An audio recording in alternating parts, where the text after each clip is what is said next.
കേരള രാഷ്ട്രീയത്തിലെ സൗമ്യ സാന്നിധ്യമാണ് P J Joseph. അദ്ദേഹത്തിന് ഇന്ന് 84 വയസ്സാണ്, തികയാണ്.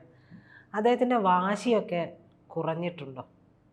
പ്രജിത, ഈ കേരള കോൺഗ്രസിൻ്റെ ചരിത്രം പ്രീതയ്ക്ക് അല്പമെങ്കിലും അറിയാമെന്ന് ഞാൻ വിശ്വസിക്കുന്നു. അതായത് കേരള കോൺഗ്രസ് എന്ന് പറയുന്നത് വളരും തോറും പിളരുന്ന ഒരു പാർട്ടിയാണ്, അല്ലേ? പി ടി ചാക്കോയുടെ കാലം മുതൽ കേരള കോൺഗ്രസിൻ്റെ ചരിത്രമുണ്ട്. അപ്പോൾ കേരള കോൺഗ്രസിൻ്റെ കെ എം മാണിയായിരുന്നു അവരുടെ നേതാവ്. കെ എം മാണിയും ജോസഫും ഒരുമിച്ച് കേരള കോൺഗ്രസ്സായി നിന്നൊരു കാലം ഉണ്ടായിരുന്നു. അന്ന് രണ്ടുപേരും ചെറുപ്പക്കാർ, വൈബ്രൻ്റ് ആയിട്ടുള്ള ചെറുപ്പക്കാർ, പിന്നെ എന്താ പറയുക, UDF-നകത്ത് അവർ വളരെ നല്ല രീതിയിൽ പോകുന്ന നേതാക്കൾ. അപ്പോൾ ഒരല്പം ചരിത്രം മാണി സാറിനെ കുറിച്ച്, കെ എം മാണി നേതാവിനെ കുറിച്ച് പറയേണ്ടി വരും. കെ എം മാണി എന്ന് പറയുമ്പോൾ മാണി സാർ എന്ന് അറിയാതെ നമ്മൾ ഈ മീഡിയയിൽ വർക്ക് ചെയ്യുന്നവരൊക്കെ വിളിച്ചു പോകും. കാര്യം അദ്ദേഹം എല്ലാവരുടെയും ഒരു സാറ് തന്നെയായിരുന്നു. നമ്മൾ തിരുവനന്തപുരത്തൊക്കെ അദ്ദേഹത്തെ കാണാനൊക്കെ പോകുമ്പോൾ നമുക്ക് ഒരുപാട് നല്ല നല്ല അനുഭവങ്ങൾ മാണി സാറുമായിട്ടുണ്ട്. അപ്പോൾ അങ്ങനെ കെ എം മാണി എന്ന നേതാവിന് മുഖ്യമന്ത്രി ആകണമെന്ന് വളരെ ആഗ്രഹിച്ചിരുന്നതാണ്. അപ്പോൾ അദ്ദേഹത്തിന് കോട്ടയത്തുകാരനാണ്, കോട്ടയത്തെ പാർട്ടിയാണ്. എന്നിട്ട് പോലും അദ്ദേഹത്തിൻ്റെ എതിരാളിയായിരുന്ന ഉമ്മൻചാണ്ടിയാണ്. ഉമ്മൻചാണ്ടി എന്ന കോൺഗ്രസ്സുകാരനായിരുന്നു കെ എം മാണിക്ക് ഏറ്റവും വലിയ റിബലായിരുന്നു. എന്നിട്ടും അദ്ദേഹത്തിന് ധനകാര്യമന്ത്രിയായി. അപ്പോൾ ഇപ്പോൾ നമ്മൾ പറഞ്ഞു വന്നത് പി ജെ ജോസഫിൻ്റെ 84 ജന്മദിനത്തിൽ അദ്ദേഹം പറയുന്നു, നമുക്ക് ഒരുമിച്ച് നിൽക്കുന്നത് കൊണ്ട് ഒരു തെറ്റുമില്ല. അപ്പോൾ അങ്ങനെ നിന്ന് കഴിഞ്ഞാൽ നമുക്ക് കോട്ടയം മൊത്തത്തിങ്ങി എടുക്കാൻ പറ്റും. അപ്പോൾ കെ എം മാണി സാറിൻ്റെ മകൻ ഇപ്പോൾ LDF-ൽ ആണുള്ളത്. അദ്ദേഹം രാജ്യസഭയിൽ അംഗമാണ്. കാര്യം അദ്ദേഹം കഴിഞ്ഞ ഭരണകാലത്ത് മോൻസ് ജോസഫ് LDF-ൽ മന്ത്രി വരെ ആയിരുന്നതാണ്. പി എ ജോസഫ് അന്ന് LDF-ലായിരുന്നു. നീണ്ടകാലം LDF-ൽ ഉണ്ടായിരുന്ന ആളാണ് പി എ ജോസഫ്. ആ പി എ ജോസഫാണ് പിന്നീട് LDF വിട്ട് UDF-ലേക്ക് പോയത്. അപ്പോൾ അങ്ങനെ UDF-ലേക്ക് പോയി കഴിഞ്ഞ ശേഷം ഭരണം ഇപ്പോൾ നീണ്ട 9 കൊല്ലമാകുന്നു. പി എ ജോസഫിനെ സംബന്ധിച്ച് നമ്മൾ ഈ വയസ്സ് എത്രയായാലും അധികാരവും പണവും എല്ലാവർക്കും അതൊരിക്കലും ഉപേക്ഷിക്കാൻ പറ്റില്ലല്ലോ. അധികാരം എന്ന് പറയുന്ന ഒരു വല്ലാത്ത മത്താണല്ലോ. അപ്പോൾ ഈ അധികാരത്തിൻ്റെ മത്ത് ഇവർക്കെല്ലാം ഇപ്പോൾ കഴിഞ്ഞ 10 കൊല്ലമായിട്ട് ഇവരാർക്കും ഇല്ല. ഇവരെല്ലാം അധികാരമില്ലാത്ത ആൾക്കാരാണ്. അപ്പോൾ തന്നെ അധികാരം ഇവർക്ക് ആഗ്രഹിക്കുന്നുണ്ട്. അതുകൊണ്ട് നമുക്ക് ഒരുമിച്ച് നിന്നുകൂടെ എന്ന് ജോസഫ് ചോദിക്കുമ്പോൾ അതിനൊരുപാട് അർത്ഥതലങ്ങളുണ്ട്. കാര്യം പി ജോസഫിൻ്റെ പാർട്ടിയിൽ നിന്ന് അടർന്ന് മാറിപ്പോയ ആളാണ് ഈ പി സി ജോർജ് ജോസഫിനോടൊപ്പം നിന്ന ആളാണ്. ഇവർക്കൊക്കെ ഒരു കുഴപ്പമെന്ന് വെച്ചാൽ ഇവർക്ക് തന്നെ ഓരോ വലിയ ബിംബങ്ങളാണ്. ഒരാൾക്ക് ഒരാളെ അംഗീകരിക്കാൻ കഴിയില്ല, ഒരാൾക്ക് ഒരാളുടെ മെരിറ്റ് അംഗീകരിക്കാൻ കഴിയില്ല, ഒരാളുടെ കുറവ് ഒരാൾ ഉൾക്കൊള്ളില്ല. അങ്ങനെയൊക്കെയുള്ള കുറേ കുഴപ്പങ്ങൾ അവർക്കുണ്ട്. ഇതിൽ താരതമ്യേന ഒരു നല്ല ആളെന്ന് വെക്കുന്നത് കെ എം മാണിയായിരുന്നു. കെ എം മാണി മെരിറ്റും ഡീമെരിറ്റും അംഗീകരിക്കുന്ന ആളായിരുന്നു. ആ മനസ്സിന് വലിപ്പമുള്ള ആളായിരുന്നു. പക്ഷെ അദ്ദേഹത്തിന് ശേഷം അദ്ദേഹത്തിൻ്റെ മകനെ ഇവർക്ക് ആർക്കും ഉൾക്കൊള്ളാൻ കഴിയുന്നില്ല. മകൻ അച്ഛനോളം എത്തിയിട്ടില്ല. ചിലപ്പോൾ അങ്ങനെയാണല്ലോ, ചില നല്ല അച്ഛന്മാരുടെ ചില മക്കൾ ഒരിക്കലും അച്ഛനോളം വലിപ്പം വരില്ല. അത് ഓരോരുത്തരുടെ പ്രശ്നങ്ങളാണ്. അപ്പോൾ അങ്ങനെ അദ്ദേഹം ഇപ്പോൾ പിണങ്ങിയതുപോലെയാണ്. അപ്പോൾ മണ്ഡലങ്ങളുടെ കാര്യത്തിലൊക്കെ ഒരു പുനർവിന്യാസം ഉണ്ടാകും. പക്ഷെ പല കാര്യങ്ങളിൽ ചെന്ന് തട്ടി നിൽക്കേണ്ടി വരും. അദ്ദേഹം ആഗ്രഹം പ്രകടിപ്പിക്കുമ്പോഴും പി എ ജോസഫിൻ്റെ മകൻ ഇപ്പോൾ പൊങ്ങി വരുന്നുണ്ട്, മകനും ഒരു നേതാവായി വരുന്നുണ്ട്. ഇവർക്കെല്ലാം അവർ ഈ രാജ പരമ്പര പോലെ ഒരാൾ, അതിനുശേഷം അച്ഛൻ്റെ മകൻ, അങ്ങനെ ആ പാർട്ടി നിലനിൽക്കുള്ളൂ. കാര്യം സ്വത്തും കൈവശം നിൽക്കുള്ളൂ. അപ്പോൾ അങ്ങനെയുള്ള രീതിയിലേക്ക് പോവുകയാണ്. അങ്ങനെ പോവുകയാണ് എന്നുണ്ടെങ്കിൽ അത് UDF-ന് ഒരു ഭയങ്കര ബലമാകും. കാര്യം ഇപ്പോൾ രാജ്യസഭയിൽ ഉള്ള ആളാണ് ജോസ് കെ മാണി.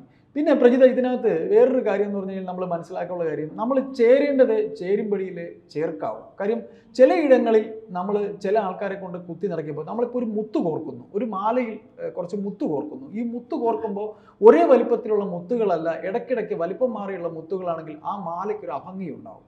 അല്ലേ? ഞാൻ പറയുന്നത് തെറ്റോ ശരിയോ? അങ്ങനെ ആ ഒരു അഭംഗി ഉള്ള ഒരു ഇതായി പോയി ഇപ്പോൾ LDF-ൽ. കാര്യം ഇന്നവരൊക്കെ വന്ന് കയറി LDF-ൽ കയറി എന്ന് പറയുമ്പോൾ അവർക്കൊരു പൊതു സ്വഭാവമുണ്ട്. ആ പൊതു സ്വഭാവം LDF-നോടൊപ്പം നിൽക്കുമ്പോൾ ഉണ്ടാവണമെന്നില്ല. LDF എന്ന് പറയുമ്പോൾ അതൊരു പ്രത്യേക സ്റ്റൈലാണ്. ഇപ്പോൾ LDF-ൻ്റെ സ്റ്റൈൽ എന്ന് പറയുമ്പോൾ CPI വർഷങ്ങളായിട്ട് പിണറായി വിജയൻ്റെ ധാർഷ്ട്യം അവർക്കറിയാം. AK സെൻറ്ററിനകത്ത് സകല ഗുഹകളും അവർക്കറിയാം. AK സെൻറ്റർ ഒരു ഗുഹയാണല്ലോ. ആ ഗുഹയ്ക്കകത്ത് ഏതെല്ലാം അറകളുണ്ടെന്ന് ഇവർക്കറിയാം. ആർക്ക്? CPIക്ക് അറിയാം. എങ്ങനെയായിരിക്കും പാർട്ടി കമ്മിറ്റി നടക്കുമ്പോൾ പെരുമാറണമെന്നറിയാം. ഇതൊന്നും അറിയാതെ ഒരു കമ്മിറ്റിയിലൊക്കെ ചെന്ന് ജോസ് കെ മാണി ഇരിക്കുമ്പോൾ പിണറായി വിജയനെ പോലൊരു അധികാരി ഇങ്ങനെ കമ്മിറ്റിയിൽ ഇരിക്കുമ്പോഴത്തേക്ക് കമ്മിറ്റിയിൽ ഒന്ന് കാല് പോലും എടുത്ത് മേളിൽ കയറ്റി വെച്ചിരിക്കാൻ പറ്റത്തില്ല. ഒന്ന് കംഫർട്ടായിട്ട് ഇരിക്കാൻ പോലും പറ്റത്തില്ല. അങ്ങനെ അധികമായി നിൽക്കുന്ന ഒരു അധിക പറ്റായിട്ട് തീർന്ന ഒരുപാട് മുന്നണികൾ ഈ രണ്ട് മുന്നണികളിലും ഉണ്ട്. UDF-ലും ഉണ്ട്, LDF-ലും ഉണ്ട്.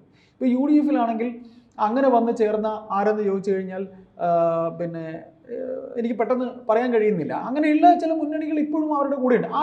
RSPയുടെ ഇപ്പോൾ പ്രേമചന്ദ്രൻ കാലങ്ങളായിട്ട് LDF-നൊപ്പം നിന്നതാണ്.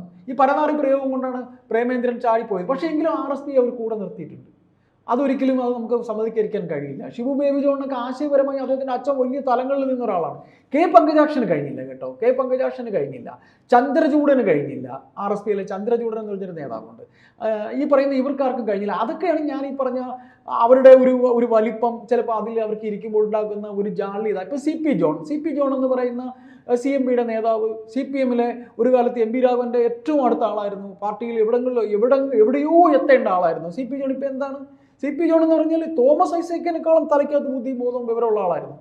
അപ്പോൾ അങ്ങനെയുള്ള കുറേ ആൾക്കാർ പിന്നെ ഒരിക്കലും ഇതിനകത്ത് ചേരാത്ത ആയിട്ടുള്ള ആൾക്കാർ. അങ്ങനെ വരുമ്പോൾ നമ്മളിത് കൂട്ടി വായിച്ച് കഴിയുമ്പോൾ PA ജോസഫ് പറയുന്നത് ജോസ് കെ മാണി വരണം എന്നാണ്. പക്ഷേ ഇതൊക്കെ തന്നെ പറയുമ്പോൾ ഇതങ്ങനെ ഒരു ഈസി ആയിട്ട് ഉണ്ടാകാൻ പോകുന്ന ഒരു ടാസ്ക് ആകാൻ സാധ്യതയില്ല.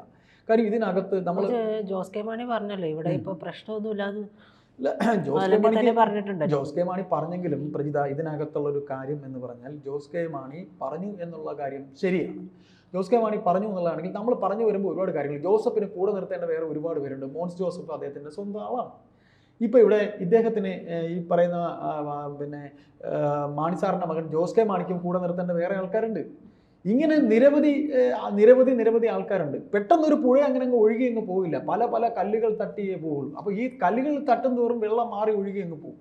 അപ്പോൾ അങ്ങനെ വരുമ്പോൾ വിഷയം മറ്റൊരു രീതിയിലേക്ക് അങ്ങ് പോകും. അതായിരിക്കും സംഭവിക്കാൻ പോകുന്നത്. ഇതിനൊരു ഈസി, നമ്മൾ പറയുമല്ലോ വാക്ക് ഓവർ എന്നൊക്കെ പറയുന്ന പോലെ ഒരു ഈസി വാക്ക് ഓവറൊന്നും ഇതിൻ്റെ ചർച്ചയിൽ കൊണ്ടെത്തിക്കാൻ കഴിയുമെന്ന് എനിക്ക് തോന്നുന്നില്ല. കാര്യം രാഷ്ട്രീയ വിദ്യാർത്ഥി എന്ന രീതിയിൽ ഇതിന് ഒരുപാട് ആദ്യം ഉഭയകക്ഷി ചർച്ചകളുണ്ടാകും. ഒരു ചർച്ച വരുമ്പോൾ ഒരു ഉഭയകക്ഷി ചർച്ചയുണ്ടാകും. ആ ഉഭയകക്ഷി ചർച്ച കഴിഞ്ഞിട്ട് പിന്നെ രണ്ടാമത് പല ചർച്ചകളുണ്ടാകും. അപ്പോൾ കോട്ടയം സീറ്റ് ലക്ഷ്യമാക്കി പിന്നെ ഇപ്പം പറയുന്ന പോലെ കോൺഗ്രസ് ലക്ഷ്യമിടുന്നു എന്നുണ്ടെങ്കിൽ ഇപ്പോൾ നോക്കുമ്പോൾ സീറ്റുകളുടെ എണ്ണത്തിൽ കൂടുതൽ നിൽക്കുന്നത് CPM-നാണ്, അതായത് ഇടതുപക്ഷത്തിനാണ്. അതൊക്കെ തിരിച്ചു പിടിക്കാവുന്നതേ ഉള്ളൂ. കാര്യം നമ്മൾ പലവട്ടം തന്നെ നമ്മുടെ സംസാരത്തിൽ നമ്മൾ പറഞ്ഞിട്ടുണ്ട്. അതായത് ഈ CPM-ന് ജയിച്ചിരിക്കുന്ന ഈ 99 സീറ്റ്, അല്ലെങ്കിൽ ഇപ്പോൾ പോയിരിക്കുന്ന അൻവർ കൂടെ പോയി കഴിഞ്ഞാൽ 98 എന്ന് വെച്ചോളൂ, അല്ലെങ്കിൽ 97 എന്ന് വെച്ചോളൂ. ഈ 97 സീറ്റ് തന്നെ 1000-ന് മേൽ മാത്രം, അല്ല 3000-ന് മേലോ 5000-ന് മേലോ മാത്രം ലീഡുള്ള കുറച്ച് സീറ്റുകളുണ്ട്. അതൊക്കെ ഇവർക്ക് തിരിച്ചു പിടിക്കാൻ പറ്റും. തൃശ്ശൂർ ബാലചന്ദ്രൻ തുച്ഛമായ വോട്ടിനാണ് ജയിച്ചത്, മനസ്സിലായി. അപ്പോൾ അതൊക്കെ തന്നെ നമ്മൾ കൂട്ടി വായിക്കുമ്പോൾ ഒരു ശുഭപ്രതീക്ഷയാണ് നമുക്കിതിൽ കാണാൻ കഴിയുന്നത്. കാര്യം UDF വരേണ്ടത് കേരള ജനത ആഗ്രഹിക്കുന്നുണ്ട്. പക്ഷേ വേറെ ഒരുപാട് കീഴ്ക്കടകൾ, നമ്മൾ ഇന്നലെയും അൻവറിൻ്റെ വിഷയമൊക്കെ ഇവിടെ സംസാരിച്ചിരുന്നു. അൻവറിൻ്റെ വിഷയം ഒരു നിഴലായിങ്ങനെ നിൽക്കുന്നുണ്ട്. ലീഗിൻ്റെ അഭിപ്രായം തേടേണ്ടി വരും. കാര്യം ലീഗിന് ഇതിനകത്ത് വലിയൊരു വിഷയമുണ്ട്. കാര്യം ജോസഫ് ഉണ്ടെങ്കിലും മാണിയും ജോസഫും കൂടെ കയറി വന്നു കഴിയുമ്പോൾ ലീഗിന് വിഷയം വരും.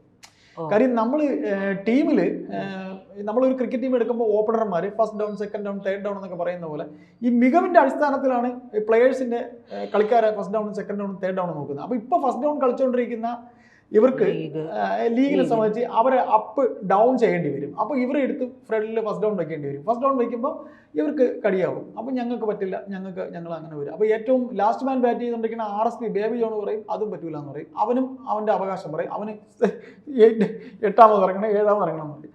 അപ്പോൾ അങ്ങനെ ഒരു ഈസി വാക്ക് ഓവറിന് സാധ്യതയില്ല. ഉഭയകക്ഷി ചർച്ചകൾ പലതും നടന്നേക്കാം. ആ നടത്തയുടെ അതിൻ്റെ അവസാനം പിന്നെ മാണി സാറിൻ്റെ മകൻ ജോസ് കെ മാണിക്ക് അങ്ങനെ അങ്ങ് പെട്ടെന്ന് കളഞ്ഞിട്ട് ഇങ്ങോട്ട് വരാൻ പറ്റുമോ എന്നുള്ളത് മറ്റൊരു ചോദ്യമാണ്. ചിലപ്പോൾ പിണറായി പിടിച്ച് വിരട്ടിയാൽ മുള്ളുമോ ഇല്ലയോ എന്നും നമുക്ക് അറിയാൻ പറ്റില്ല.